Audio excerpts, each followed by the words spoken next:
Hello दोस्तों। तो आज हम आपको निबंध लिखने के बारे में बताएंगे और निबंध कैसे लिखा जाता है ये भी बताएंगे। तो आप लोगों का कल पेपर है, तो ये निबंध अच्छे से पढ़ के जाइए और अच्छे से लिखिए, ठीक। तो निबंध में कैसे लिखा जाता है, जैसे हम यहाँ पे आपको बताएंगे प्रदूषण के बारे में निबंध लिखना। तो जब पहले निबंध लिखेंगे तो सर्वप्रथम लिखेंगे, सर्वप्रथम हेडिंग क्या होती है, रूपरेखा। मतलब रूपरेखा मतलब क्या होता है कि इसमें क्या क्या लिखना है, ठीक। तो रूपरेखा में क्या लिखना है। तो अगर प्रदूषण पे पूछा तो पहले लिखेंगे प्रदूषण, ठीक। प्रदूषण, प्रदूषण क्या होता है, ठीक। फिर प्रदूषण के प्रकार लिखेंगे, प्रदूषण के प्रकार। फिर इसके क्या लिखेंगे, कारण लिखेंगे, निवारण लिखेंगे, और प्रदूषण से क्या रोग हो सकता है और उसको कैसे कम किया जा सकता है, ये सब रूपरेखा में लिखना होता है, ठीक। तो पहली हेडिंग क्या होगी आपका, प्रदूषण क्या है। प्रदूषण वह प्रक्रिया है, तो समझिए प्रदूषण वह प्रक्रिया है जिसमें पर्यावरण, हवा, पानी या मिट्टी में हानिकारक पदार्थ इतनी मात्रा में मिल जाते हैं कि प्राकृतिक संतुलन बिगड़ने लगता है, उसे क्या कहते हैं, प्रदूषण कहते हैं, ठीक। तो प्रदूषण के कारण क्या क्या होते हैं, तो प्रदूषण के कारण कौन कौन से हैं, औद्योगिकीकरण है, वाहनों का धुआं है, वनों की कटाई है, जनसंख्या वृद्धि है, प्लास्टिक कचरा है, ये सब क्या है, प्रदूषण के कारण है, ठीक। प्रदूषण मुख्य रूप से कितने प्रकार के होते हैं, अभी हमने बताया था क्या क्या लिखना है। पहले लिखना है प्रदूषण का परिभाषा, फिर कारण, फिर क्या, प्रकार। तो प्रकार में प्रदूषण कितने प्रकार के होते हैं, 5 प्रकार के। वायु प्रदूषण, जल प्रदूषण, प्रकाश प्रदूषण, ध्वनि प्रदूषण और मृदा प्रदूषण, ठीक। इस प्रकार से 5 प्रकार के होते हैं, ठीक। तो वायु प्रदूषण क्या है, तो जब हवा में हानिकारक गैसें और कण मिल जाते हैं।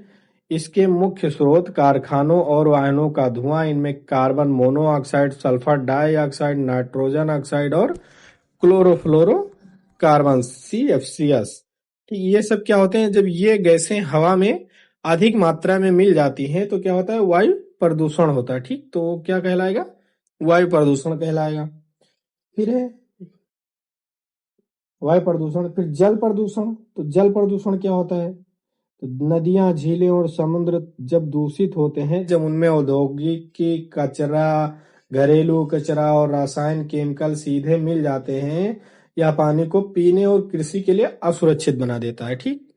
मतलब क्या होता है, जब जल में, जैसे जो नदी, झील, तालाब होते हैं, उनमें दूषित कचरा, घरेलू कचरा, औद्योगिक कचरा या रासायनिक केमिकल जब मिला दिए जाते हैं तो क्या होते हैं, वो प्रदूषण हो जाता है। इस प्रकार से क्या होता है, जल प्रदूषण होता है, ठीक।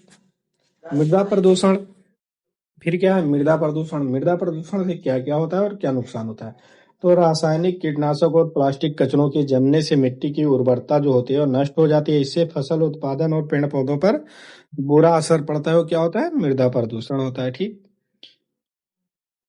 फिर है ध्वनि प्रदूषण, यानी कि नॉइज पोल्यूशन किन कारणों से फैलता है और क्या होता है, तो जब भारी मशीनें, वाहनों का शोर और तेज आवाज वाली रासायनिक गतिविधियों से वातावरण में शोर फैलता है, यह मानसिक तनाव और सुनने की क्षमता को प्रभावित कर देता है। मतलब जो नॉइज पोल्यूशन होता है वो वाहनों और भारी मशीनों का या डीजे का, ये सब क्या है, ध्वनि प्रदूषण के कारण। इससे क्या होता है, मानसिक तनाव होता है और सुनने की क्षमता कम हो जाती है।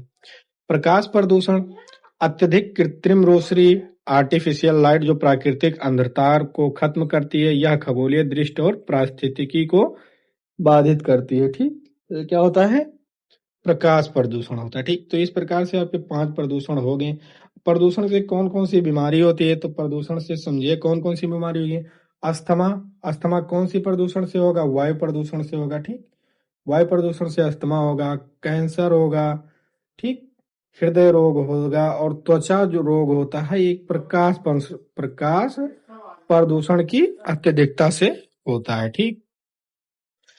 अब हो गया प्रदूषण पर, पर्यावरण पर क्या प्रदूषण प्रभाव डालता है ये भी लिखना है। तो इसमें ग्लोबल वार्मिंग बढ़ती है और पारिस्थितिकी संतुलन बिगड़ता है। इससे क्या होता है, जो ग्लोबल वार्मिंग मतलब जो वातावरण होता है वो अधिक हीट हो जाता है, ठीक। और यह जीव जंतुओं और पक्षियों के अस्तित्व के लिए संकट पैदा कर देता है। प्रदूषण को रोकने के उपाय, तो प्रदूषण को रोकने के उपाय के लिए कचरा प्रबंधन के आपको 5R सिस्टम था, ठीक।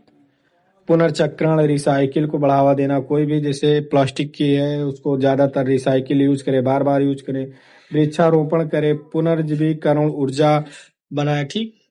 और यह नागरिक में हमारा क्या कर्तव्य है, जिसे जो लास्ट में ये जरूर से लिखना, नागरिक का क्या कर्तव्य।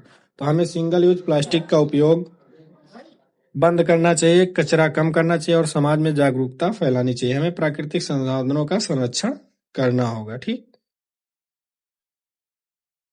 निष्कर्ष इससे क्या निकलता है? निष्कर्ष ये निकलता है प्रदूषण एक धीमा जहार है और हमने अभी गंभीर कदम नहीं उठाए तो आने वाली पीढ़ियों के लिए स्वस्थ वातावरण नहीं बचेगा। इससे क्या निष्कर्ष निकलता है कि जो प्रदूषण वो अगर अत्यधिक फैल जाता है तो क्या होगा, धीरे धीरे जहर बन जाएगा, ठीक। तो ऑल द बेस्ट, ऐसे ही लिखना है आपको। धन्यवाद। आओ मिलकर धरती बचाएं।